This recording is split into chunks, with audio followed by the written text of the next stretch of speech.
ani awulira ku story yange Rashida yeka Rita nawe naye oli wala bajja kulyako emmere abajja late ate ng'obakedde. Jamie oba tugenda kufunira Justin kirabo ki ne bwe kaba ka sweet ne bwe kaba ka chocolate tukafune. Yatuuse wano naffe yatusooseewo. Yakwipinza obudde naffe simanyi tugenda tujja wali obwo nga nfumbirwa nga nina emyaka 19 nali nkyasoma Makerere nenfumbirwa omusajja omulokole era nga bwe mumpulidde nga nsaba ne musabi nnyo nga ne muyimbi nnyo ndi wakabi nenfuna omusajja kati pastor bwe nazaala omwana owookubiri omusajja n'atandika okyuka naye nalina ekirabo ekyokulaba n'okubuuza Katonda nga nnyanukula abalokole abali wano mukole nnyo Easter fast naku ez'essatu osiiba nze ez'essatu zankoleranga yayogeranga osiiba nga webase wansi n'ayogera kati n'ensanga omwami wange yaŋŋamba nali nkola mu banka ebiseera ebyo nga nguze emmotoka manyi laavu ey'ekitu mutukole ffenna twezimbe nemu emmotoka gw'oba ovuga naŋŋamba olunaku lwali lwakusatu 18 sisobola kwerabira emyaka giri 18 kati n'akagoye nali nyambadde nkajjukira naŋŋamba ndi mwana muto kati awo ndi omwana owookubiri ndowooza awo mpezeza emyaka nga 2 oba 2 3 nkyali kibebi naŋŋamba saa 11 namugamba onkima naŋŋamba ngenda mpigi kukola kati olw'obuto bwange saalowooza nti ne 11 empigi oba ogenda kukola office kyekolesa kuba nali muto munaye nga mugamba kale naninya boda ne bbuto lyange ndi mumpi butodde n'abaana bawanvu ninya boda Katonda ono bw'atatuvaamu naye ng'ebiseera ebyo mbuuza Mukama ki ekigenda mu maaso nali mulokole nnyo naye nga bebi nakulira mu maka malokole baninya boda nendaba akatweke n'emmotoka neŋŋamba ono si ye musajja wange neŋŋamba owa boda goba emmotoka eyo n'agoba emmotoka nendabira ddala nga yeye ali n'omukazi Katonda n'abavaamu ebitala ne bibasiba awo ku kiseminti awo ebiseera ebyo waaliwo oba ki nenva ku boda n'ebbuto lyange musajja muwanvu nnyo ne mugamba taata yeno mpigi gye waŋŋambye nimbuza omukyalo omusajja gw'oli nayo kimanyi nti mufumbo ffe twali bambaga naŋŋamba nkimanyi mu luzungu yali munyarwanda munansonyiwa abanyarwanda mubaawo nkimanyi n'omwana we asooka mumanyi ne mubuuza mubadde mulagawo babadde bantwala mu supermarket nzire ewaka mukazi yali mulungi nnyo muwanvu munene muddugavu n'akabina kakomeere ndi mwana muto jjukira ofunye pasita osuubira ebintu byonna biki tebiriyo ebyo kati bino abaana abasinga abato kye bayingiramu ebitala ne bibata ng'abantu bakuba engombe piipipipi ne bagenda nange nezira ku boda yange neŋŋamba owa boda kasajja ko kafa juice neŋŋamba owa boda nali nkola mu banka nga nina ssente mu nsawo kyova olaba ssente tezikweyunizanga eno mbuyaga ate ssente tesobola kukuwa ssanyu abantu abasinga ennaku zino bagamba nze nefuna ssente nalina ssente kuba nali mu Western Till nga nina $pounds bampadde butiipu naye tezantaasa nenva ku boda nengwa nali lubuto teyadda ewaka nange story kanjimalirizaawo nengenda omwana ne bamugjamu lalalala nali nsabira wattu Pastor Tom ebiseera ebyo ne bagamba sonyiwa neŋŋamba siri musonyiwa paka lwe ndiyingira ettaka naye nensigala nga chachi ndi mulokole nsaba eyo part topic eyo nadde ekiro nga ndowooza neŋŋamba ndowooza olukuŋŋaana onaddako tugenda kukola lukuŋŋaana lwa kusonyiwa lwenja okukola oluddako emyaka ne giyita ebintu ne bitabukatabuka awo obufumbo tebusobola kuddawo nga wabaddewo obwenzi kujjako Katonda ng'ayambye nnyo naye osigala n'eki naddala nga gw'obadde mwesigwa so kati n'omulimu ne kakati omukyalo ono ali mu banka omukyalo oli nga mwatereka ssente kati nga bw'ajja ajja ku kawunta yange okunnumya nenkola loss ne bangoba ng'anyere okusonyiwa naye Katonda era nga bwanjagala zaatambula nange nenfuna omulimu ewalala wayita bbanga ddene nenfuna omulimu ewalala bingi ebibeerawo mu bufumbo nga bwe mubitegeera naye ne sabaawo ngendeke 40 amoti chovola ba utoro nindubaza nengendake 40 emyaka jange naye nga Katonda omanyi obulimu ekyobulokole Mukama yagana divorce ate biki nangende 40 ne bankima ne bangamba ebisiyaga akaseera ako nga bitaase agamba abana bo bagenda kufuuka abali b'ebisiyaga abaana batakuze na bamaama lololo ngamba mukutya nenzira naye nga mutima nali sikola ki saagala bwe nadde obufumbo bwagana okutereera nenfuna accident nina ekyuma nali ku boda basi netutomera basi bwe yatutomera wa boda naafa nze nemenyeko ensingo nengende Mulago maze okudda bwe nkomyewo funye olubuto olulala naye nakazaala omwana mwezi gumu accident eno nebaawo nengende Mulago nemalayo emyezi jange ngeena nga Faati ne yawansi efudde nga nokola sikyakola era bw'oba oneetegereza okukyuka eno kizibuzibu eno yo nkyuka naye eno emyaka giyise naye ekyuma mwe kiri ndowooza omukyalo omulala kati oli yamuleka naye alina story ye kwasaga bwe mambu njogera story eno sigamba nti ndi mwanika nze njogera story yange naye bw'alina eyajja kwogera eyiye ebimu byenjiza ekyo vola nze sisobola kukugamba nti vaayo mu bufumbo wadde nze navaayo nga natudde nenkunyumiza olwo olugendo sisobola gamba muntu nti leka amaka okujjako abali ebweru nafunye bu audios obumu obukwata ku nsonga eno kanakyo kankiyiseewo sisobola nze nga Juli kugamba muntu va mu makaago okujjako nga kinene nnyo bakukuba obulamu wabweru w'amaka naddala ng'olina abaana eyo story ndiginyumya lulala kubanze bwenyumya olugendo lwange lulimu abaana lulimu amaka lulimu eddiini lulimu story nyingi naye Katonda byonna byanjigiriza nina kyenkugamba nokkiriza nkomyewa accident kaakati awo munnange nkyali mu kiri njagala obufumbo kyesikugambye nze saakula ne taata tetwakula mu maka nga bona amaama ne taata so nga mbeera awo nga njagala nnyo okubeera omufumbo tubeera abaana bange babeere ne mami ne daddi mwenna mulina ekirooto nga nfuna looni olwo nfunye omulimu gwa gavumenti nfuna kirooni ekinene nteeka ku nnyumba kalina tugimaliriza omusajja mu kiseera kiri kyenkunyumiza ekya booda omulimu gwamuggwako okuva awo teyaddamu kutereera mu bya mirimu kati wano bwe nkoma wonfunye ekirooni kya miliyoni 10 nzimbye kalina lolololo tugimaliriza mugambye tugiyingidde erimu enfuufu manyi nga omukazi nga woobeera naye nga nange era ndimu obunafu bwange saali naye situukiridde naye nkugamba paati yange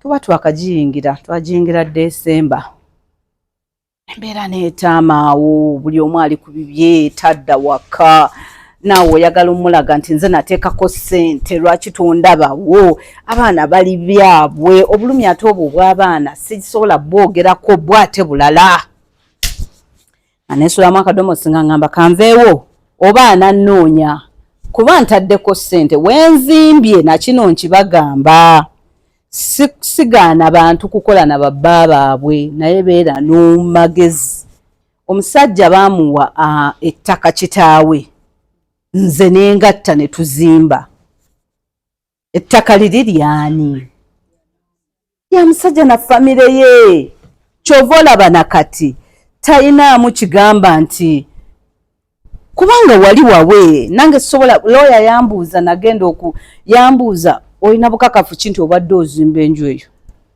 bukakafu ki nti mwagikola babiri kubanga ettaka liri teryali ki so beera n'amagezi ng'okola ebintu ebyo mba nakafuluma ndoozi omwezi gwalinga gumu n'aleeta omukyalo omulala ng'ate ali lubuto kati omukazi wagira nga ali lubuto muba temutandise jjukira looni nkyakola ki ngenze mu muzigo ebyo byonna nensooka mbigumira wessaagumira we wano abaana bange kusalawo kugamba ffe tusigala mu kalina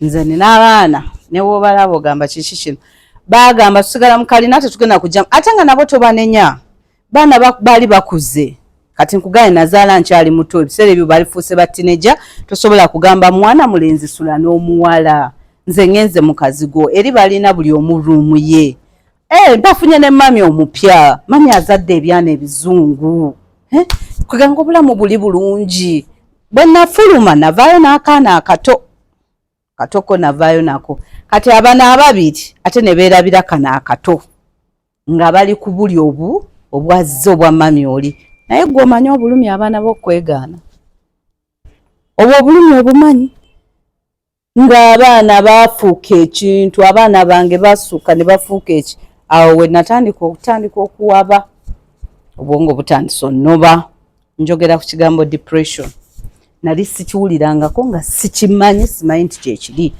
naye nga ntuula ne ŋŋamba nina ekyuma sikyalina maanyi gakola nga bwe nali nkola nina looni eno sisobola kufuna looni ndala kati ofune ddi looni ogule ettaka ozimbe otuuke ku kyolooto kyo nkuliridde abakyala mukimanyi ekisinga obukulu abaana bakoze eki eddiini ngaawo kati nagivaamu nanyigira Katonda okola ki ku nsi ekibuuzo kye neebuuza siina mugaso nagenda bulungi ku hardware nangula omuguwa gwange gwali gwa yero ngenda n'omuguwa gwange ngenda okwetuga ekiro kati awo nali n'akatono omukozi ne ŋŋamba omukozi bw'obukya ku makya omwana ono muweereza ewaani ewa sisita wange nze nnyinza okuba nkyebase ne mulekera ennamba munaye okwetuga kwagaana ne ŋŋamba n'omuguwa gugaanye nenkezesaako zino extension nebigaana naye nga nakolera ddala bye mmanyi nti bye bakola okwetuga saagala kubibuulira muntu wano kuba naawe ojja gezaako ne ku Google ogendako okwo n'ogamba how do you commit suicide bakuleetera kolo namba okwetuga ne kugaana zaali ssaawa 9 ez'ekiro naye ng'essaawa eyo kaabe maama wange kaabe muganda wange kaabe mukwano gwange kaabaani tewali amanyiwo ensula wana abaana bwe baali bamanyiwo ensula navaawo neneyongerayo wala banaye nga nnyingidde n'obulamu bwe sibeerangamukko bannange depression ani yali agirwaddeko wano nze nga sinaaba tondaba wano okubeera na lipstick lwakuba kingi waali ebirala nandibyogedde nga sinaaba nga ndi kintuntu naye nga nkaaba n'ebinyinyira ne gijja omanyi ennaku eyo naye ng'oli bwogu ng'omwana kati oluvannyuma ennyo kati kendisaga story mpanvu awo mukwetuga we nafunira ekiro ssaawa 9 ne ŋŋamba kale kankubireko omuntu omu ne mukubira naŋŋamba naye kati tewali amanyi na gy'osula ne mugagira ku ssimu nagira ku ssimu n'atuuka kati naye bwe yatuuka embeera nga gye ndimu n'atuula wansi netukaaba azze okutaasa n'agadde agenda okwetuga netukaaba kana ne kazukka ne kabuuza mami kiki kweganga ne bw'otunuulira omwana wo maziga w'otunuulira we weebaka maziga w'otunuulira plan B maziga nga you don't see plan kye bayita okubeera mu depression tolaba plan B saamanya nti Katonda yali wamu nange kiseera ekyo nabeeranga mubuuza God why Mukama wanvaamu lwaki wanvaamu bwe bantwala story mpanvu bantwala mu ddwaliro ne baagala okuntwala ebutabika ne bampa emyezi 2 ngende ebutabika kati omukwano gwange naŋŋamba omanyi kati omulimu nagwo gugenda kufa tugende ewa Mukama waffe tumunnyonnyola ensonga naye kakati omulimu gwenkoleramu sijja gubagamba kwegamba abantu okutegeera nti ate ogenda na butabika bakugoba n'okugoba ne mugamba bagenda kungoba naŋŋamba tugende tuyingira mu ofiisi zaali ssaawa 6 ofiisi omukulu yagiggala paka ssaawa 9 ng'aganye okulaba omuntu nga tulimu aba mukyala alina emyaka ndowooza 6 kati oba mu mmeka nankwata omukono bwanzi nagamba Mukama Yezu mukatuliki Yezu tuyambeko okwetikkirako Juli bw'alimala okwetikka nga yeetikudde aliyamba abalala ensonga lwaki ndi wano. Era omukyalo oyo namubuuza kubanga mukama wange nga ndaba bwe naamwogerako kiyinza okukola ki, naŋŋamba nkukkiriza buli w'olaga kubanga olina gw'otaasa. Kino kyenzikiriza 100 ku kinnaakyo nti buli wenyimirira n'empa story eno abeera muntu omu oba babiri gwe ntaasa, abeera muntu omu. Ekyo nkikkiriza.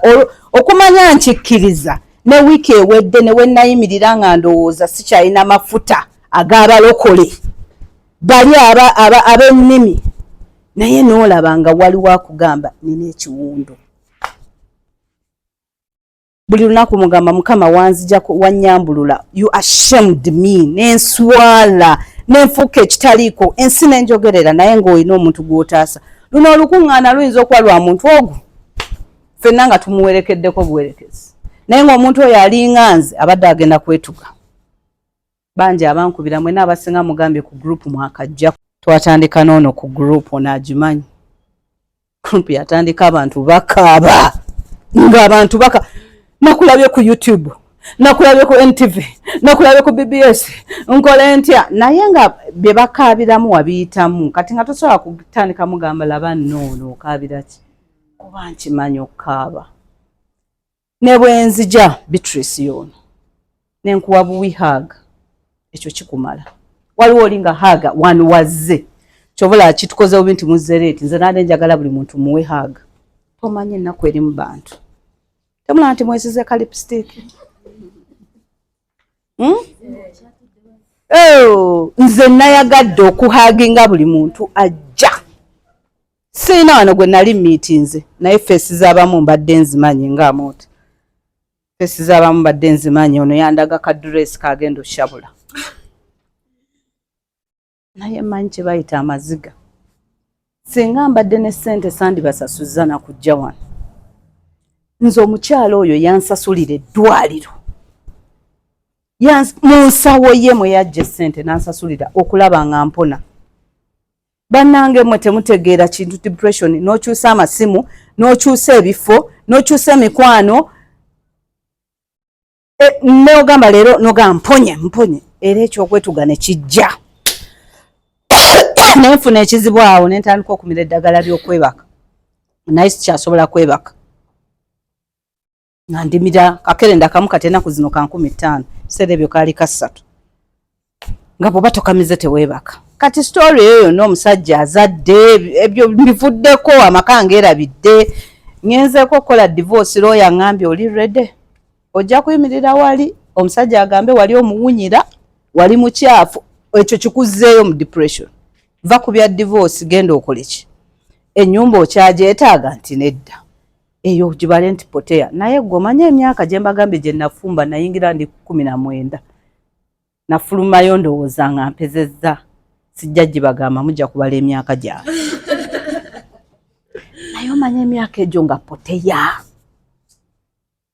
Komanyi kye bayita poteya. Sente zigenze. Abaana tofunyeemu.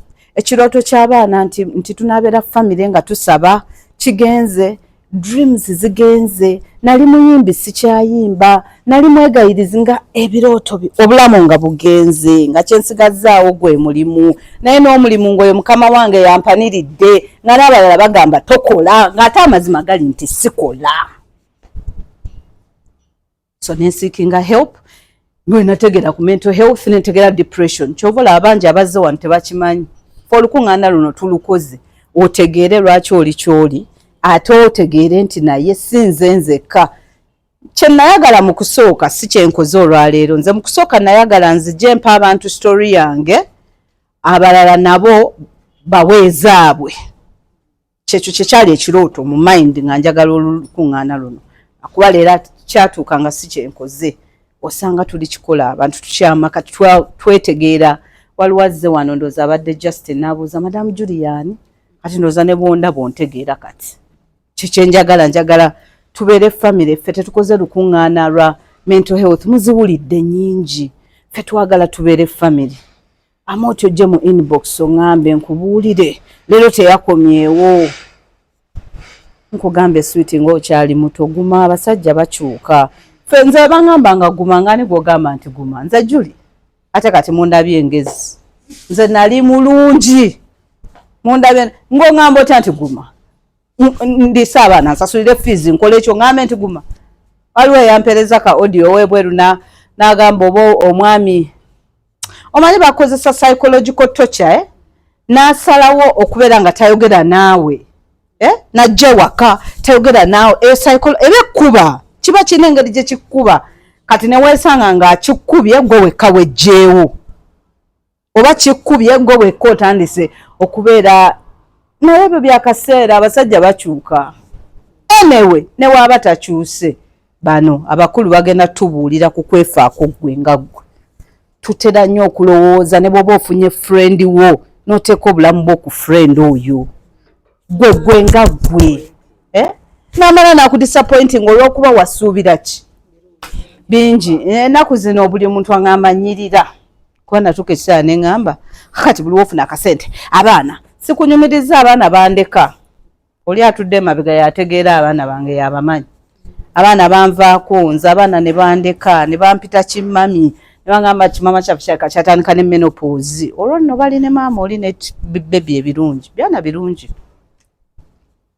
naye buli kibimba kikola ki tewali mbeera ozze wano ng'oli mu kizikiza ozze wano nga waliwo eyaŋŋambye nze nabyo ebyoŋŋamba ebya lipstick saagala mwambala nze sagaana kwesiga bizigo ntegeera waali kuba naliwo naye namugambye jankuwe bwihaga otambule ogende ekyo kigenda mumala naye nga kimu kyemmanyi nti buli bibimba bikka obudde bukya ne buziba eyo sizono jagiyitamu eyange nagiyiseemu emyaka gibadde ng'egyo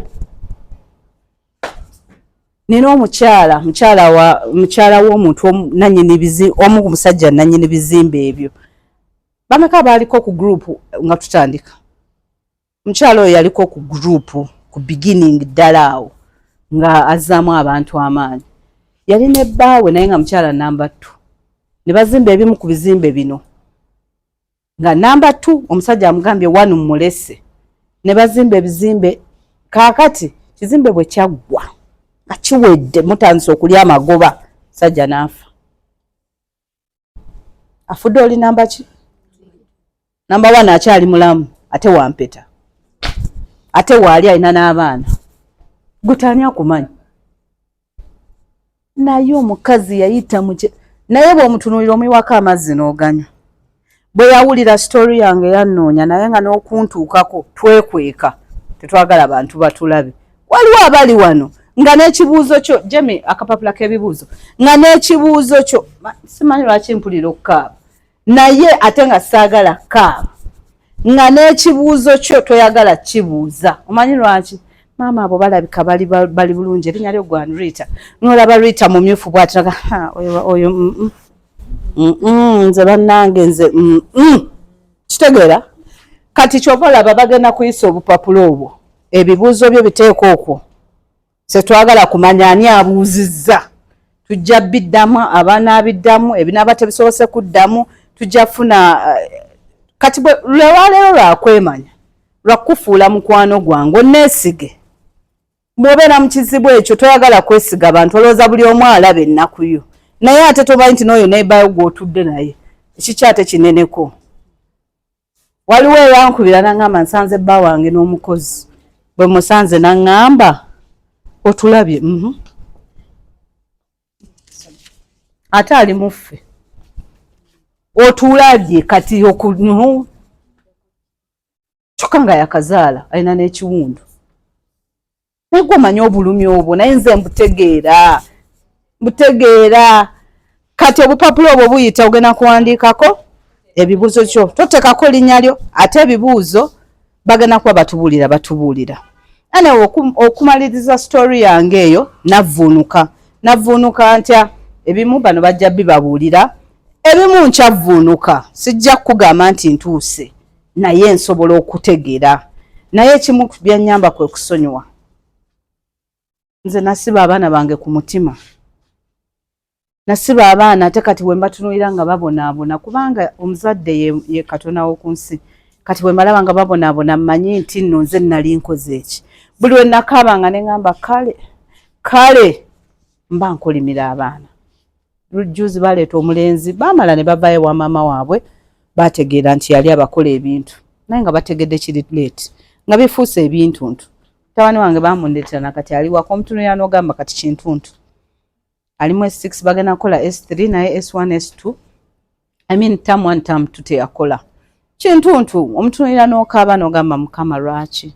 Ne Mukama yamanyi lwaki byonna nabiyitamu gwe ojja olwaleero owulire ng'ate owulira substance ate manyi nti story eno ogamba nti oyo omukyalo olaba yayitawo olonze ate nze Katonda mwewuunya kwani tojja kugamba nti oyo alabika yayitawo oba yali mubi. Sijja kulimba nsaali mubi, sijja kulimba sente nazirina, sijja kulimba ebitabo nabirina, sijja kulimba Katonda w'amaanyi gwe mutendereza n'omwoyo mutukuvu namulina.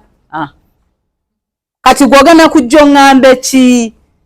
Pozi obuwanvu bwe sirina, ebyo bisigadde nabirina naye era byankuba n'enkola ki? Naye leero nadda engulu. Bakansala bali bagenda tubuulira ebintu ebirala. Wetegeera otya? Waliwo kansala omu gwe nakubira abaddeko ku gurupu ebiseera ebyo nga sitegeera nenkaba nnyo ne mugamba abaana ng'okimanyi abaana okukyawa kitegeeza oli mubi nnyo, omwana gw'ozadde waakukyayidde olwo Rashida y'anaakwagala. Yaŋŋamba funa akapapula ako wandiikako ebirungi by'olina. Mugamba nze ndabika siina kirungi. Abaana bagamba ndi mukambwe simanya n'abasajja benfuna bandeka nga ndaba bibi byokka. Nenneebaka n'aŋŋamba enkyatuuka ku mulimu ofunayo mukwano gw'omubuuze naye Rashida bw'ondaba olabayokko kakike nninako akalungi. N'aŋŋamba njagala ebintu 5 byokka tosussaawo. Nengende wono nampaayo kimu nange neŋŋamba kyokka nno nempandiika kyokka nno. Saddamu kulaba kansala oyo saagenda mugundize naye ekyo kyokka kyammala. Omusajja namusonyiwa sijja kulimba kubanga ejjuzi bandeetera obwana bwe abaana bange baali bagenda nabo out ne bandeetera obwana ne mbusasulira KFC ne nfukamira ne bumbuuza ne mbusitula. Nali manyi sikisobola. Okisobola ojja kikola.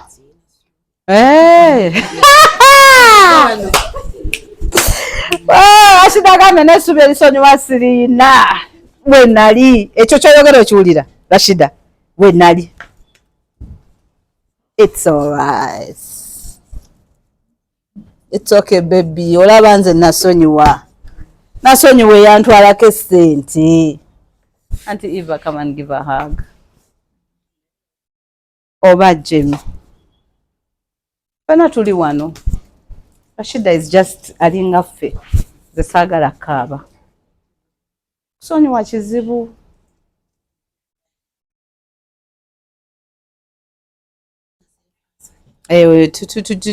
Fenna.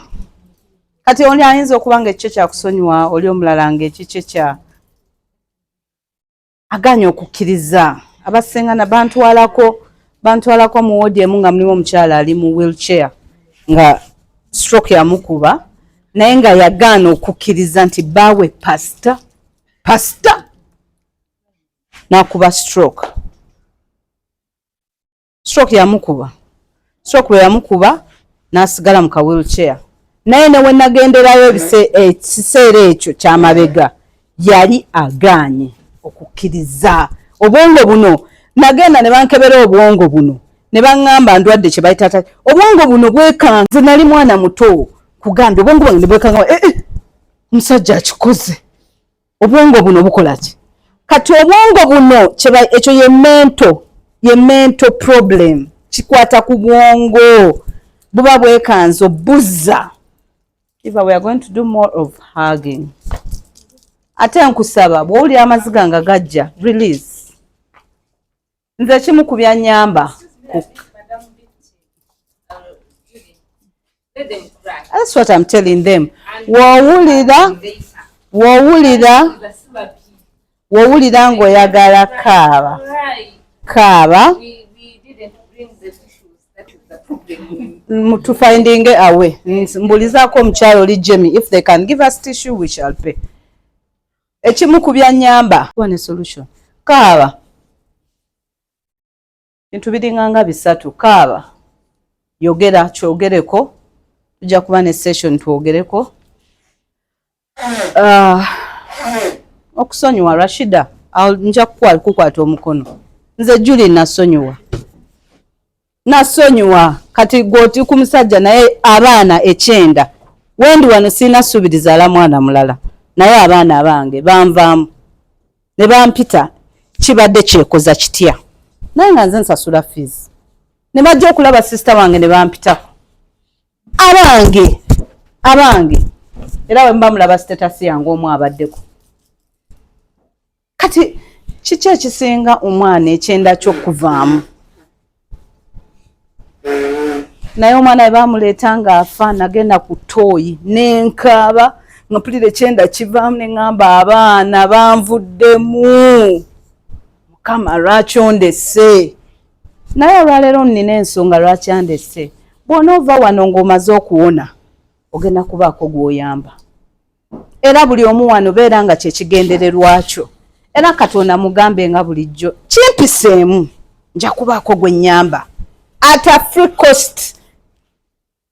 Bw'oyogera ngenda kuva omu ku omu kasita tukyali batono oyogera erinnya bw'oba oyagala yogera erinnya lyo, bw'oba toyagala tolyogera kuba waliwo abatayagala ekyo kyonna ng'okyuse. Njogere ku story yonzikiriza. Oh my God! Oh my God! Mukama alina amaanyi. Ono mwana mumulaba. What? Mukama alina amaanyi. Akkiriza njogere ku story ye ngenda gyogerako kati. N'olutuko lummeze. Oyo omwana yali afaanana ekintuntu. Y'omu ku basooka okunkubira. Oh my God! Yankubira nansanga ku agenda. Anti Eva Jang. Yansanga ku agenda. Agenda kifo kiri bwe kiti. Bwe yansanga wali open nga nze ono yeyenze. Yajja we yandaba bw'ati. Yakola wati. Abantu ne batutunuulira. Omwana yakaaba. Naye nze simutegere namutegeera. You look so beautiful. I told her. You look so different. I'm so nze simutegedde. What? Oh my God. Omwana yakaaba ng'omwana alabika bubi ng'essaawa eyo tetumanyi nti enkya bukya. Nga naye alowooza kintu kimu kanfenve. Oyo mwana muto nnyo. She is so young. Naye ng'alowooza kimu kanve mu nsi. Oba abalala nabo banajja bentaasi benjogedde nabo. Omwana oyo nze mwewuunyiza. Kama ayina amaanyi. Naawe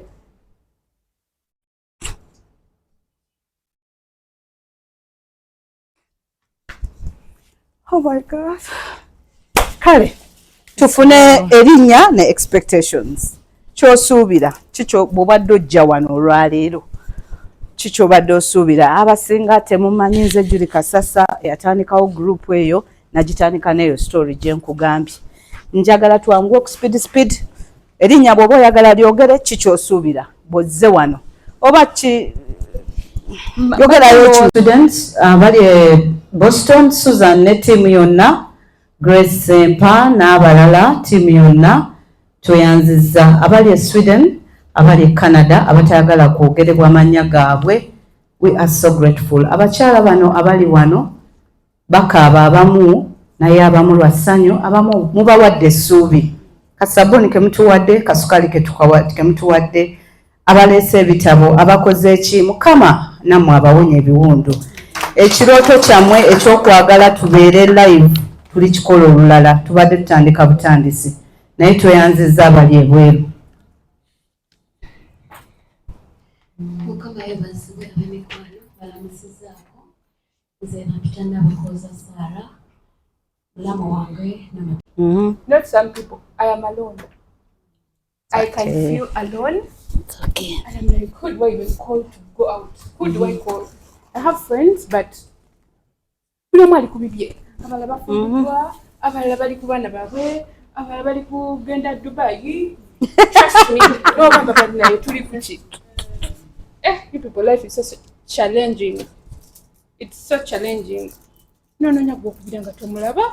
Abamu bagamba to wese mukwata. Leero ffe. I can't even tell.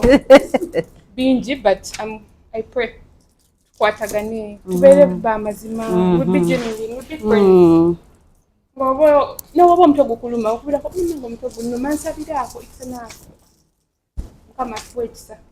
Nsanyisa okubeera wano. I don't want to say much because over the bargains that we have a lot for you. But you people, depression is real. Depression took my mother. Gandava.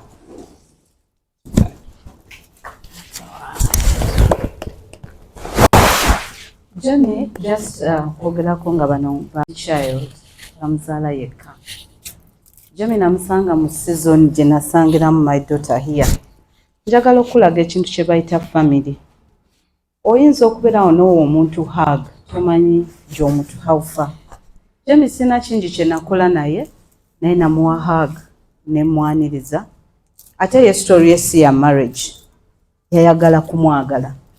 Naye ekintu kino kyonna twakitandika ne Jimmy. Nze nali sinakirowooza yajja ewaka nga ndeetedde akasiimo. Ng'amaze obiyita mama we n'afa. Mbeera teyali nyangu. Mama n'afa ne bibeera awo naye nga Jimmy taseka naye nga mulungi ng'ate nze mbeera mugamba oli mulungi. Najja ewaka okundeetera akasiimo. Nagamba naye abantu nga tanaba kubeera ku group. Nagamba abakyala abalala balinga nze bayambiddwa batya. Ekigambo ekyo ekyasooka okusimba ekintu kino kyava mu kamwa ke. Ne mugamba kati gwe genda onoonye gye tuyinza otuula okomewo gye ndi. Ne ndyoka ntandika abalala naye abadde very helpful. Asimba nnyo family. Ndi mu secondary school. Netutambula olwo olugendo up to now. Sinza kubanyumiza nti it has been a nice ride. No.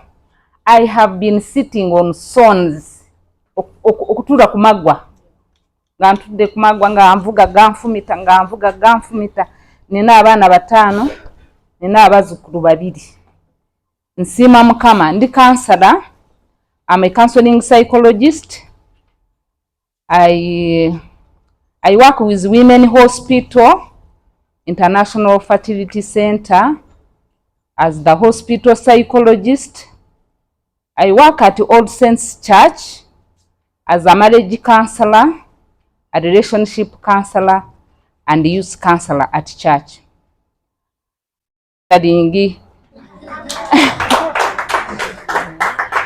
Mpa tips abawala abato abagenda kufumbirwa abali mu bufumbo okunyumya obufumbo kugamba netunyumibwa mu bufumbo.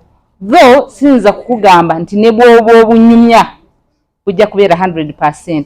Naye mu mutima gwo osigala omanyi I did it all. Abantu ne bweba namblaminga, omusajja namblaminga naye nze ne blaminga. Bwe nkikola bulungi nga nze se blaminga. I keep on walking. Ebyabalala ngogere bali kowa. Omusajja bwa blaminga ali kowa. Nze nsigala ntambuza. Mukama bwaba akuwadde n'akuwa abaana tambula nabo. Bwaba nga abaana tebanaba kujja oba nga tebajja kujja. Don't die. You have self. Ani yakutuma abaana. Katonda yakutuma abaana. Okay, yayogera tuzaale naye atumanya ate. Jeremiah abawulira Bible, Jeremiah 1:4 says, I knew you before you were born, even before you were put in your mother's womb. And Jeremiah 29:11 says, I have good plans for you. So if he knew me and he has good plans for me, who am I to complain all those things? Anyway, ekyo kankirekawo nze presentation yange eri self care in relation to mental health. Self care in relation to mental health, sayagadde nze kubeera nga mbijja mu mutwe nange ndinga Museveni njagala okwogera ku biwandiise ye tayogera ku bitawandiise ate tebayagadde kusomesa sijja kusomesa naye nja kubeera nga ndaba point ki gye ngenda kwogerako. First of all, mental health mugitegeera kyetegeeza waliko abakutwala butabika si byebyo. I worked in butabika for 8 years in addiction ward. Abantu abagenda kutuuka eyo babeera nga baalaluka naye fena nga bwotulaba tulina mental health issue. What is mental health? Okusanga nga kwegamba nga twekyayetegeera wotegeerera nti olina mental health wewa issue wosangira nti sikyasobola kwebaka mbeera ndowooza obudde ne bukya bye nali njagala sikyabyagala nali njagala kunaaba kwetikako ka lipstick biki sikyabyagala njagala kubeera nzekka sikyashevinga wano sikyanaaba mpunya my appearance. I used to look nice naye kati ndabika bubi. Ekyo kitegeeza nti olina mental health issue. Bo wali oyagala nga kugenda n'okola ng'osomye n'ogamba nze ebyokusoma byantama kambeere mu nju, ebyokola business byantama kambeere mu nju, ebyokubeera n'abantu bonna bantama kambeere mu nju. Eyo mental health issue. Wali oyagala kwerabirira n'okola kaviiriko naye tokyayagala kukakola nkalagaani ye biki. Eyo mental health issue. Bw'oba nga omwami we wali omwagala n'akuleetera challenges n'omulaba kati oyagala kuvomitinga naye nga toyogedde, that is a mental health issue. Abaana bo obeera babagolera bafaanana nga kirabe kifaanana nga taata waakyo. Omwana no transferring anger from yourself to your child. Omwana ali innocent tewali kyamanyi naye omuvumo obeera omukuba omutulugunya ate nga gw'omuzaalira ddala. That is a mental health issue. What else? Abantu abalala baali baagala sex ne batama ne batuuka wano bwe balaba n'omusajja ng'ayambadde empale gasi ya buloolo byabatamada. That is a mental health issue. What else? Withdraw. Okuva ku bintu byonna byetwali nga tusinga okwagala n'emmere gye wali osinga okwagala kugirya. Nze emmere gye njagala nnyo amatooke, ebirala tondeetera. Naye bwe naatuuka ku kyawa amatooke nja kutegeera nti nina mental health issue. Njagala omulaba nga bwe mundaba saagala kwambala ebintu binene, njagala self love, njagala kubeera petite. Bwe mulisanga nga nyambadde bbubu nga nsibye ebitambala kuva ku makya kutuuka lwaggulu nga ntudde mu ntebe ndaba TV lunaku lulamba. That is a mental health issue.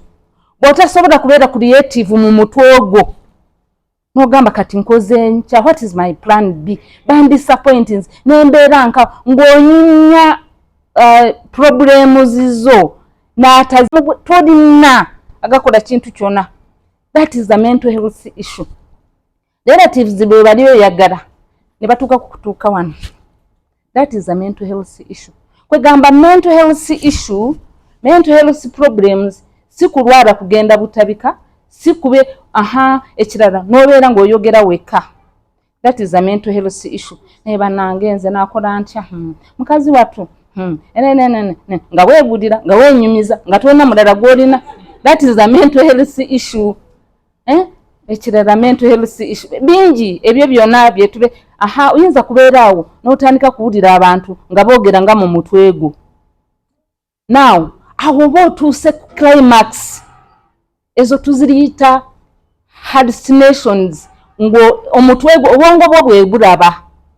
Kati naawe osobola kulaba abantu n'olaba bandoga mbeera ndi awo emisota neeyitawo mbeera ndi awo bikini eddogo si ddogo. That is brain yo ebeera ng'eteekamu ebintu bingi kati bituuka ne bimanifestinga nga brain eyogera yokka ewuliziganya. Kati bweyogera yokka naawe obeera obiraba obeera obiwulira.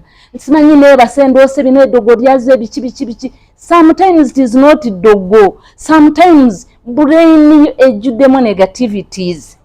Kati bw'oweebaka zibeera nga reprocessing, tukiyita reprocessing, zibeera nga zeeddamu nga brain yo ekola eddamu ebyabeerako mukakitawe yakugamba bwebiti ne bwebiti kati bibeera nga bikomawo kati bwe bikomawo nga wagenze kusaba ng'ogamba hey naroose bona banyeraze nze ndi mulokole naye we have to use God mu ngeri y'amagezi lwakuba tulina kubeera ne spirit of discernment oba mukitegeera bw'otebeera ne spirit of discernment sitaani eyinza kwogereramu n'olowooza nti katonda okiwulidde kati awo nsiibye nnyo awo kati eyo ebadde mental health kati kaŋŋende ku self care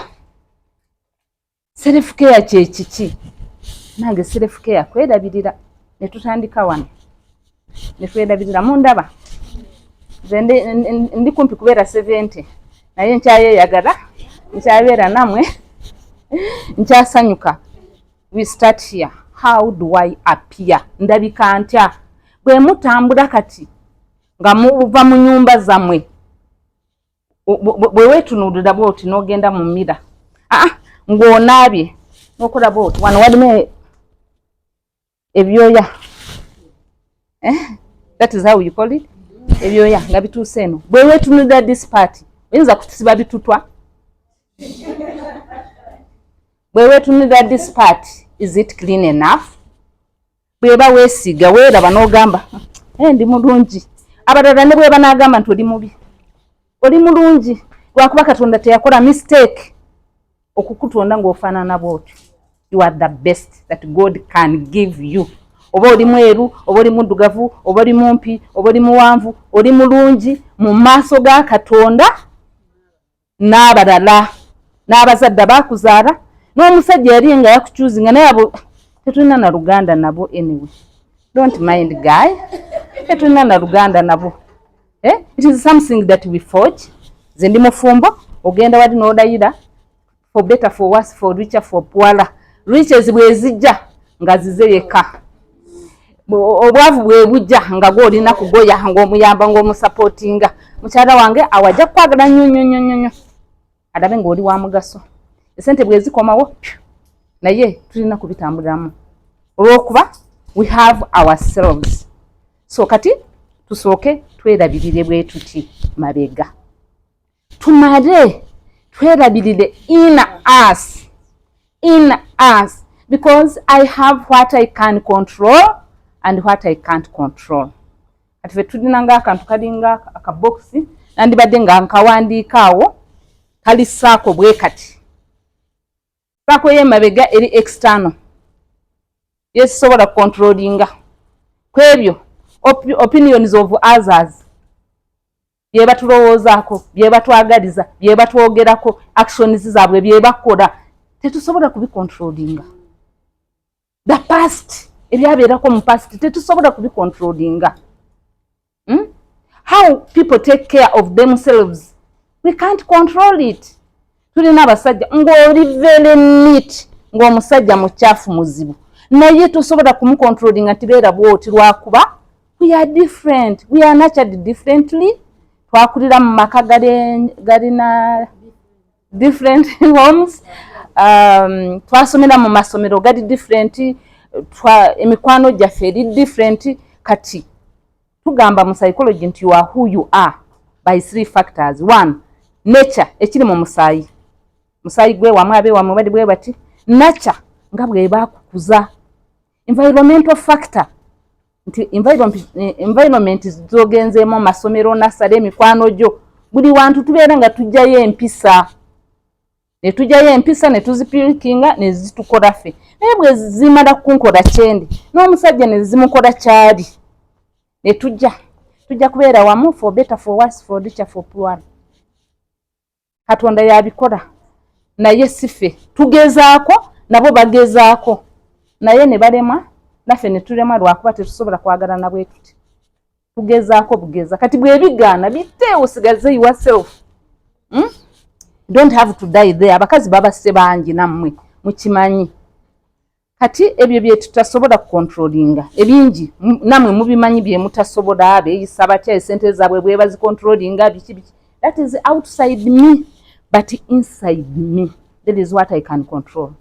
1 my thoughts nga bwendo ebirowoozo byange nze mbicontrollinga nze nina kwegamba nti Eva bano bakazi ojja kwogera nabo biki nja kwogera nabo ebiri negative oba ebiri positive nze nkimanyi nze manyi how I set my goals nze nkimanyi how I spend my time nyinza kukicontrollinga nebulira kikikwa how do I spend my time nze nkimanyi time yange bwemba ngifunye ngikozesamu ki ngikozesamu ebitagasa oba ebigasa olwaleero mulina eno time mufunye free time mugicreatinze naye is it beneficial oba omulala ajja kgenda mu ndongo lw'eggulu omulala ajja kgenda ku beach anywa omwenge akomewo nga musitamiivu kale is it benefiting you how I spend my time kati ekyo kyona how I control my anger how I control my pain how I control my stress how I control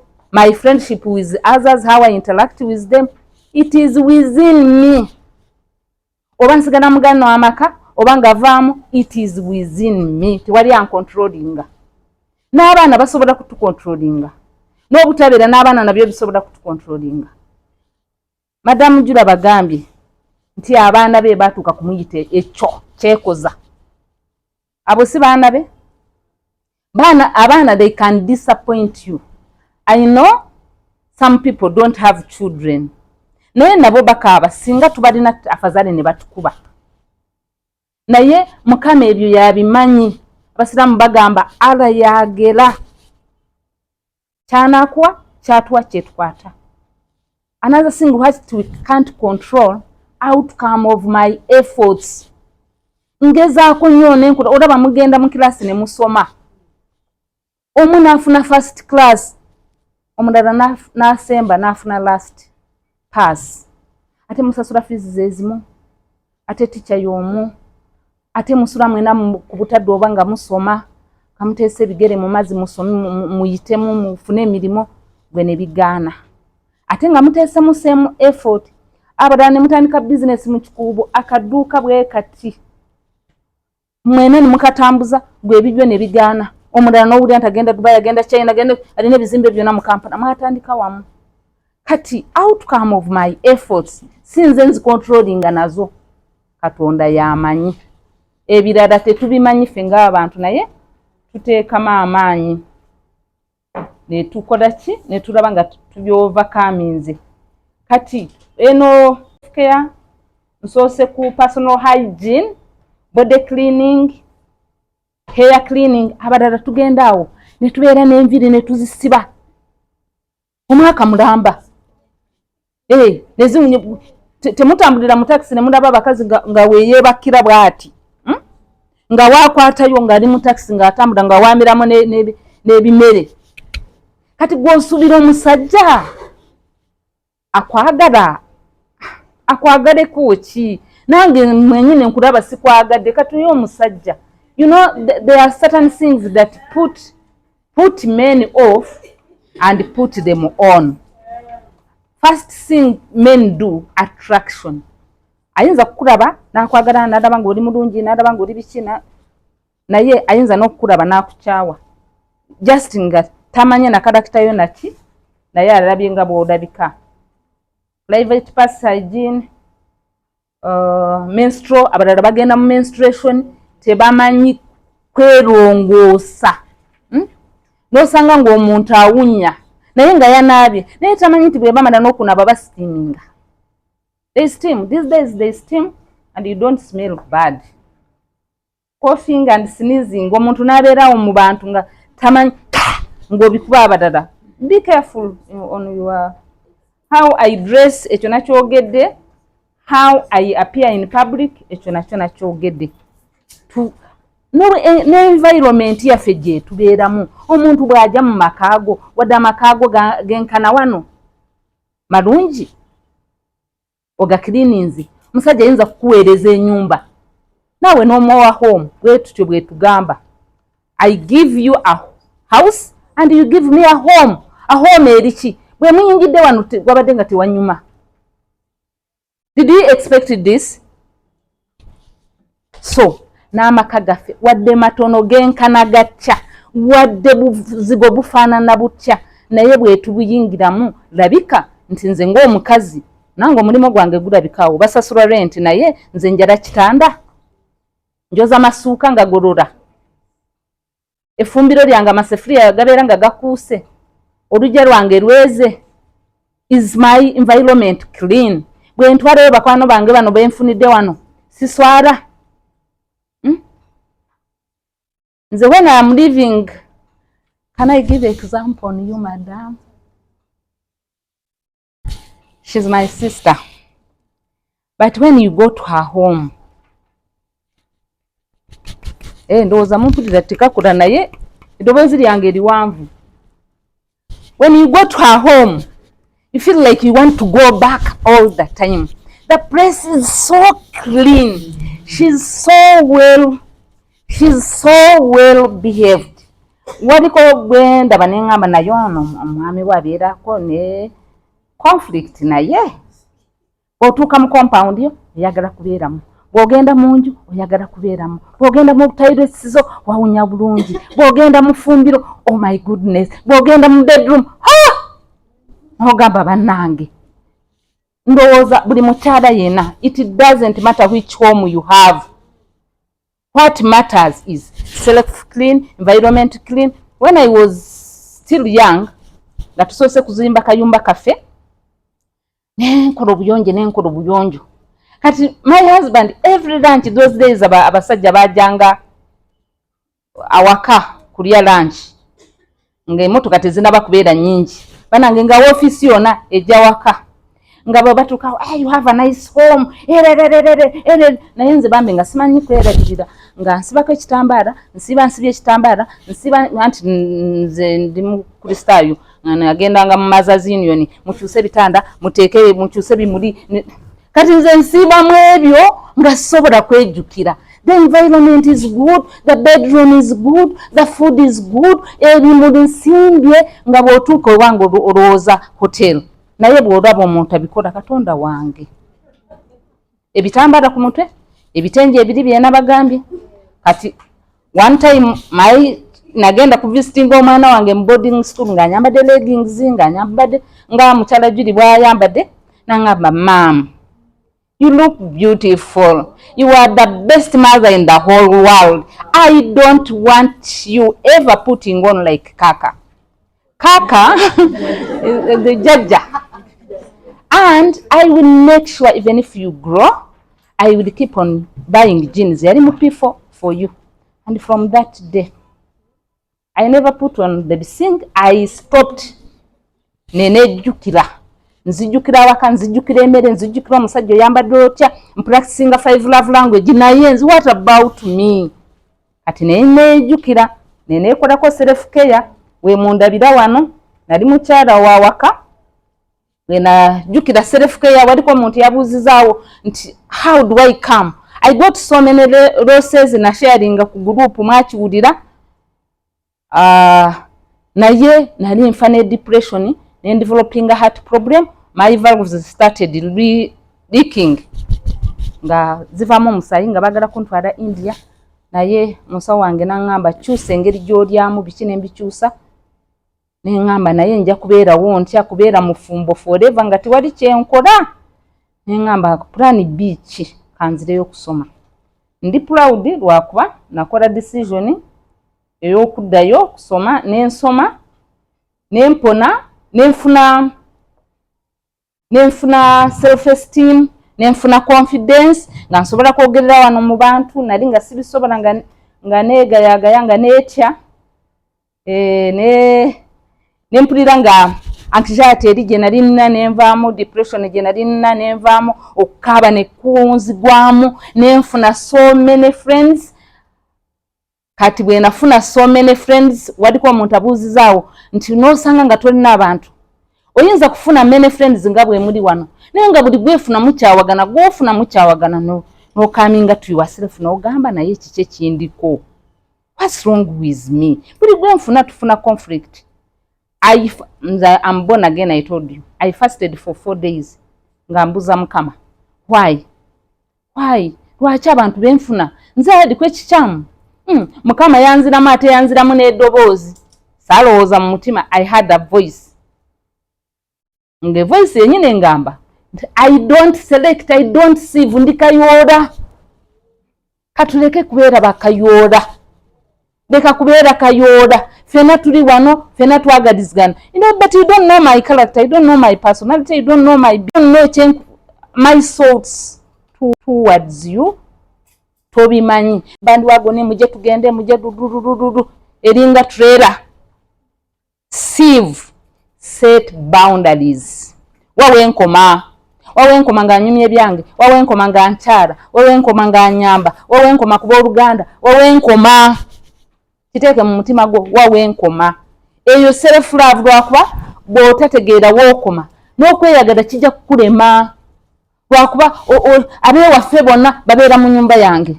Nze nsasula fees, nze ndinyako ddi ku mata. Nze gw'odaba wano, I'm the only child of my mother. And I lost my mother when I was 6 months old. I never saw my mother. But I don't ask God that I wish I had a mother. Because God gave me the mothers of this world that were best. My kaka. My kaka. I don't have a sister. But God gave me love. Like, that is the riches that I have. Love. Mbeera nga nenjagala. Kati oyo love jenina yeyandeeteranga problems nga sirina boundaries. Gwe ne weeyerabira. Oyerabidde buli muntu, abaana bo n'obeerabira. Omwana wange one time yaŋŋamba, mami, nti ekitanda kyaffe kyekiriwa. Lwakuba bagenyi nga tuli mu nyumba za gavumenti nga ziri kumpaawo, nga bagenyi bonna bajja waffe bonna. Emifaliso tugiteeka wansi, basenga ba anti ng'abaana babeera beebaka wansi, abantu beebaka ku kitanda. Ate ng'oluusi omanyi ba civil servants nga temulina ssente, nga mukekereza, nga kati mulirako muwogo, mulirako buki ndi bwe bakola pancakes, nga mubirirako ku caayi, nga munywa omukalu. Abagenyi bwe bajja, mugule omugaati, mugule ennyama, kwegamba okola mask abantu baleme kutegeera ky'oli. Kye kintu kyanuma nakati bwe nkirowooza kinuma. Lwakuba abaana bange nga bagamba, mami, singa n'abagenyi bajja ne tugula biri. I stopped. I said to hell with abalala bakulu. So ne bagenda nga bakula nabo ne bagenda, tewali gwe nagoba officially, but I put boundaries. Biri ebyaweero coming, eby'omujjuzo ne bigenda. Kati mbeera mu nyumba n'omwami wange ne house girl wange. Kati benjagala kuyamba, I send money. Babeere n'abazadde baabwe nje kubayambira eyo. Naye bajja ewaffe ne batumana mu self love, n'osasulira ba Oluganda, n'osasulira ono, n'osasulira naye bwe bamala kugenda, they are your first enemies. Yes. Nga bakukyawa, gwe bakwogerera, temulya nyama, temunywa amata,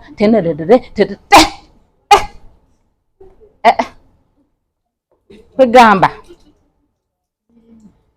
tubirimu ffenna, naye nze nabivaamu. I'm thanking God nti nabivaamu ebya physical. Naye every month omusala gwange gugenda kujja nga gwonna gusaze. Tewali kyensigaza, naye physically I'm okay. And emotionally, emotions zebiri byetufiringa mu mitima gyaffe, I have accepted it. Kamba yambire eyo. Abantu ankubira, muwala wange, mutabani wange bagenda kufumbirwa, tumanye ebyewaffe eyo. Sente. Kati obeera obawa sente naye n'osigaza amakaago, n'osigaza n'obulamu bw'okugamba, omanyi buli kaseera kuzuukuka nga abantu bali awo tebaagala kukola mirimu. Gw'obakolera emirimu, ate gw'obagulira emmere. So tweyagale abo bantu tubaleke. Lwakuba bw'onaabeera mukadde gw'otandise kulwala nga nze, tolina gw'okubira essimu n'abaana bo bamala omwezi nga tebanakuwa na kameseji. Kati self love, tuzuukuke, twebase tuzuukuke. Time nsigaze 30 minutes. Tulina kukola tulina kucaringa ku emotions zaffe. Emotionally. Emotions zibeera mu mutima, zote ziri psychological byetulowooza mu bwongo. Kati tulina kwerowooleza ebiri positive. What do I give to myself? Positive. Of course negative zijja. Nogamba ngenda kusurviving ati ngenda kufa ngenda biki. Ojja kubigamba openly with your mouth. Nti gwe manyi sitaani gwe, manyi bwongo gwe. Kati abalala bakkiriza mu bya Katonda, nze nzikiriza nnyo mu psychology lwakuba bw'obulira omutwe gwange lekera awo ebyo naawe onimba. I change n'endowooza ebirungi. We have to have control over our emotions. Tewali agenda kuzikontrolingira mulala gwe yegwe. Your emotions gwogenda kuzikontrolingira ng'ozigamba ebirungi. Emotions zeki zebina okubeera obusungu. N'obeera n'obusungu bungi n'owulira ng'ono omwana ayogedde n'awulira ng'ayagala kutuga bbaawe amute. Those are emotions. Fears. Tubeera ne fears of unknown. Tutya bintu bye tutamanyi, tutya nca. Naye Katonda abasoma Bible ne Quran bagamba yamanyi enca. Lwaki otya? N'ennyonyi z'omu bbanga tezirina we zisula. Kati tulina kwebeereramu spiritually. Tugenze ne tugenda mu madiini ne tusaba ne tugenda wano ne tugenda wano nga tunoonya solution. Solution teri mu kanisa. Solution teri na wa kansala. Kansala ajja kuguidinga ng'oba onaafuna solution gwe that inner you. God in a solution of your problems because of what you speak to yourself. How do I speak to myself? Njogera nange negatively or positively? Environmental factor twajogedeko, environment gye tubeeramu. Kabwe tulina kujikirininga n'ojo wange n'ogamba wow what a nice house. Ebyo tetubi controlling lwakuba oluusi tetusobola kuzimba. Nawe oyinza kugamba ng'omanyi kulongoosa, akafumbiro ko nga kalungi, ng'oyala bulungi ebitanda, ng'olina akamuli. Ebyo tusobola kubicontrollinga. Olujja tusobola kulwera. Ebimuli tusobola kubisimba olw'ensonga osobola kugenda wa neighbor amagamba mpa akamuli kayibambe nga kalungi nange kankasimbe wansi. Kati environment ze tubeeramu tuzikearinge. Then social interaction. Kati nga wano weetuli mu social twinteractinga. Naye abantu betwinteractinga nabo bantu ki? Batugasa ki? We spend time with people. Naye abo bantu bo spendinga nabo time nabo obaganyirwamu ki? Bakugasa ki? Creativity kiki kye bayinza kukyusako ku bwongo obwo. N'obeeraawo amakani gakulema lwakuba olina emikwano nti lwakuba when we were young we used to go out, we used to go to Ange kati ompasiza era nja kusigala nga ngenda. Set boundaries. So self care on social life.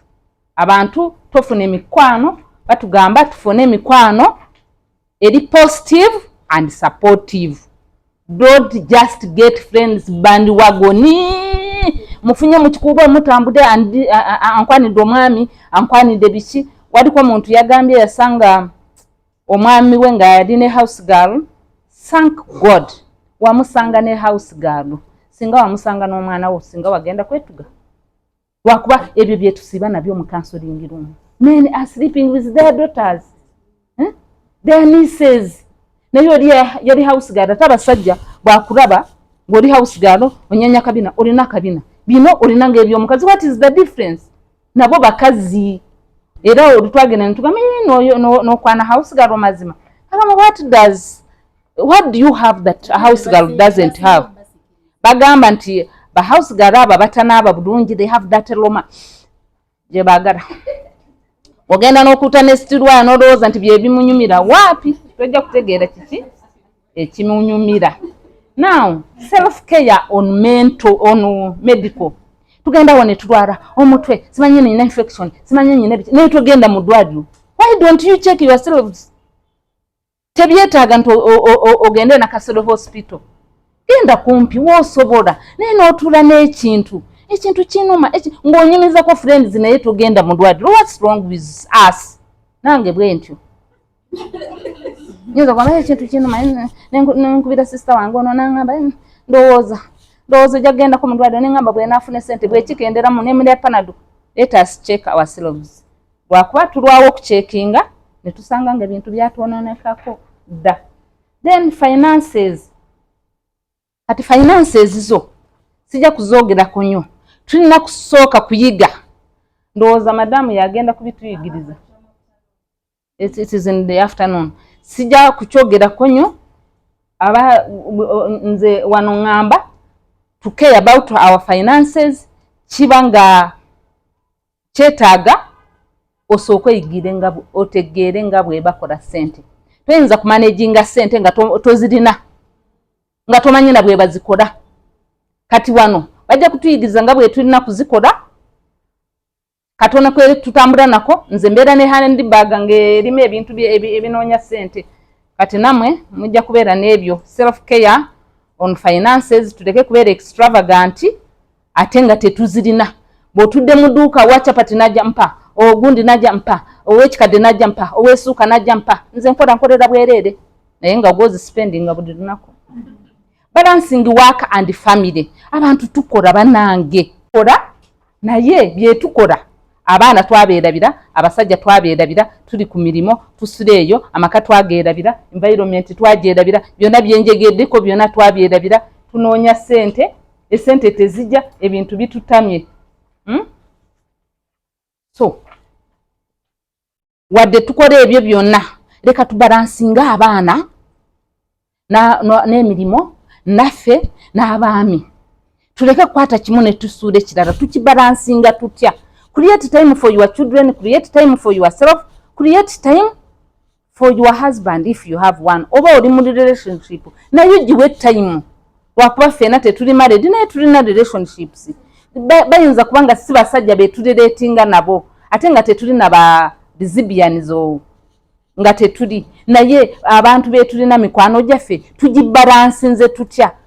Oyinza kusanga ngo abeera escort w'abalala buli kaseera jangu mperekere mu town gwe time yo eyawakaawo ogikolako di. Hobbies zaffe tulina ebintu byetwagala. Hobbies oyagala kuswiminga, oyagala kusoma ebitabo, but you can do it mpaka last balance. Owesigalizeemu weebereremu. Mental health control najibagambye we control the other things that we see negative, so we try to make it positive. I think that's all I had for you, and thank you so much for listening to me. Now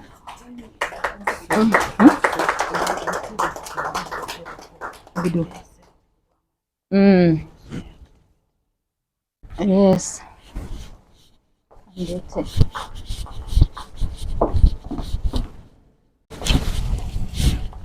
badde mbabuulidde nti nze mu mbaga yange ntambuza business. Creativity, you have to be creative. N'obeera n'akantu kakya kampa 10 wadde nina omulimu nkugambye, nina omulimu, nina emirimu 3 ate ngenda ne out nenzija nga wano nenjogera n'abantu bwe nti nawo ne bansasula, nengenda mu basomero ne bansasula, naye sisuulayo kano akabeera mu bbaga yange ate mbeera nkaguza 30,000 bwe kati akapaaka. Why do I have this? Kati nga bwe mbagambye nti ndi marriage counselor ate nkola bridal showers, nga buli muntu aŋŋamba nze banange kati obufumbo mukole nti omusajja aŋŋamba nti ndi dry, sirina mazzi. Kati neŋŋamba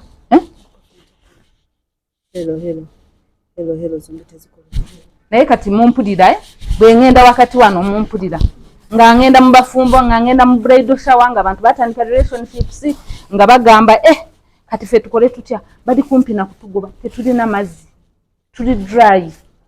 Kati ekyo nakyo osobola kituyambako. Nali nga sikimanyi at first, but I had to ask. I asked my auntie who is like my mom, and I was not intending to sell it at first. Nga abantu babiri bantuukirira bali kumpi kutugoba. Kati nze nababuuliza nga friend. Kati my aunt nangamba nja kukuwa akantu nange bwe nali nga nakafumbirwa bakampa nga sirina, so ne bakampa gwe to posting. Be hot, be honey, kugamba it motivates you, and when you reach there you are like so I have it here, and I'm not saying that you sell this, but you can have another thing that you can put in your bag. After that, when I ndaba abakazi bangi bwe batyo netandika kutekangamu earrings mu bag, ngenda wali Mugazaland nga nzigule sente muzimanye zo Gazaland nga nzija nga ngenda abo mu office. Kati bwe natandika kutunza bino, this is where I got fees for my bachelor's, for my master's, for my postgraduate diploma, nebirala byonna bye nayeyongera kufuna. Of course my husband was supporting me, but this was a key, and it managed to pay school fees for 2 orphans abatalina taata kati balina ne mama, nga sente zange za kuteeka ku nsawo nga nteeka mu boxi beziwera kusomero nga mpa abaana. Kati namwe buli mukyala beera n'akantu kotunza za odi za necklace za biki mu nsawo yo, at least oleke kukabira mu nyumba yo ng'omanyi nti nina akantu mpakingayo ebinyeebwa, nkola maybe nkwata fene nenjikola mu biri bye basiga ku migaati, bintu bingi bye tusobola kukolera awaka wadde oli mu kayumba kafunda bwe kati n'obeera ng'oli empowered. Kati ebyo byonna bwe byagwa bye nali supportinga. We are going to do activity now bye nali supportinga. Kati sente zange za fuel za kugabako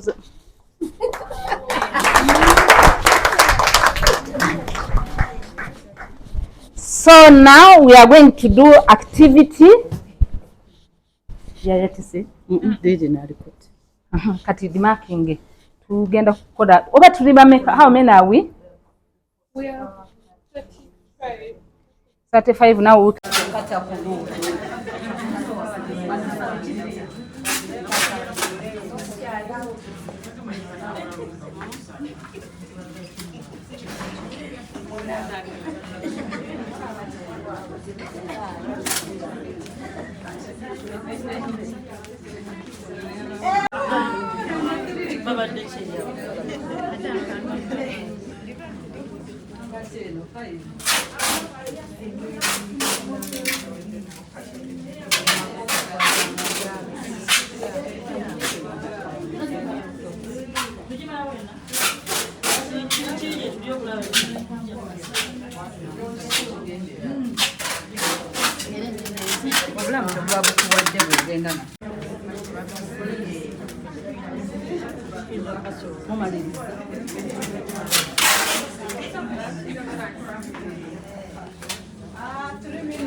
Tetulaba wano conference yaffe kyagenda mu maaso, semina yaffe kyagenda mu maaso, tugende mu maaso nga tubawuddemu mu groups.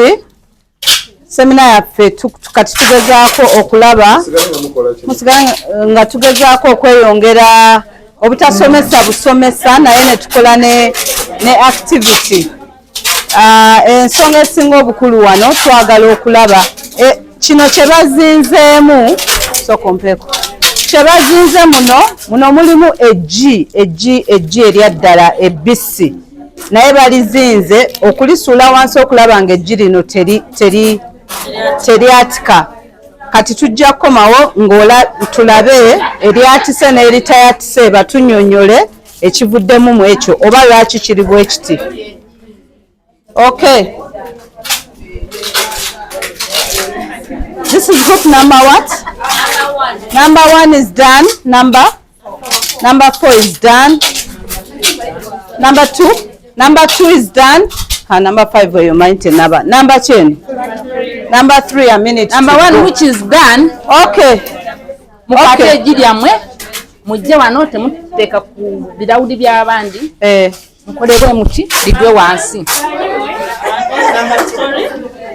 Akati abata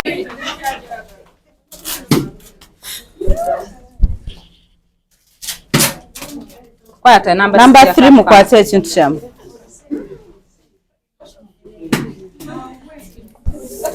muwulire emitima yamwe bebagamba kyekyaffe kyatise. Pick your sing number 2. Number 4.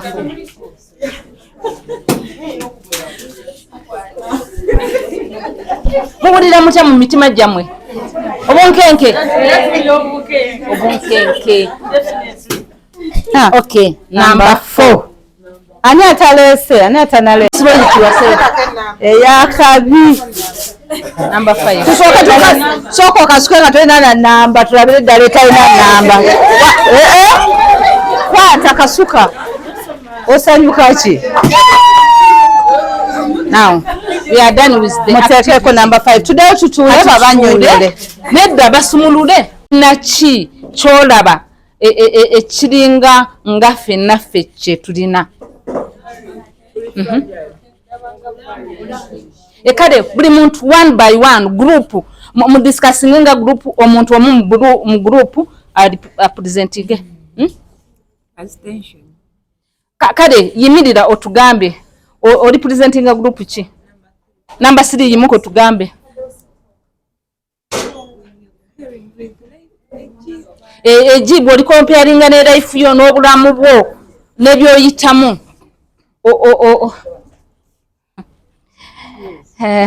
Bwe mutye mukijuze. Olaba ki oje comparinga naawe?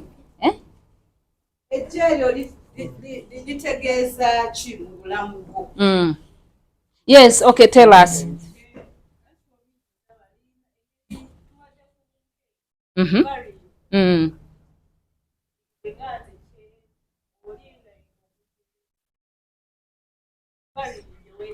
Okay, nze kankikole mangu nkisubmanizing ffena tuleme wastinga time. Eji lirimu emmere. Si kyekyo? Eji lirimu life.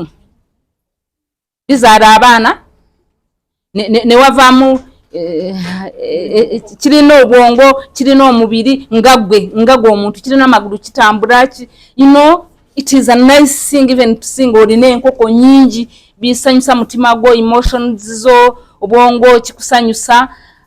Then eji lirimu medicine lwakuba lirimu collagen etuyamba ku mubiri. Buli kintu kyeji biri ebikuta kirinamu proteins, kirinamu musayi, kirimu calcium, kirimu buli kintu eji eryo. Eji bw'oli comparinga naffe mulaba nga bwe muli protecting nze nnyo ne muliteekako omutima ne mulizimba ne kati even external forces ne zijja ne zirikuba ne tuteeka waggulu ne tusuula wansi ne ligende naye lisigadde nga liki twetaaga kwe protecting like that. Our minds tulina protecting lwakuba ejiri lina mind. Our body tulina kugiprotecting lwakuba ejiri lina body at the end of the day. Our finances lwakuba at the end of the day eji lirimu business lituwa sente bw'olitunza ng'eji bw'otunza ng'enkoko lyongera musaayi kwegamba lirina ebintu bingi. Agali ezibika zali ki? Zali magi. Ezikokolima. Ezikokolima zali ki? Zali magi. Naffe tuli magi naye tuyinza kuvaamu wadde external forces zitukubye.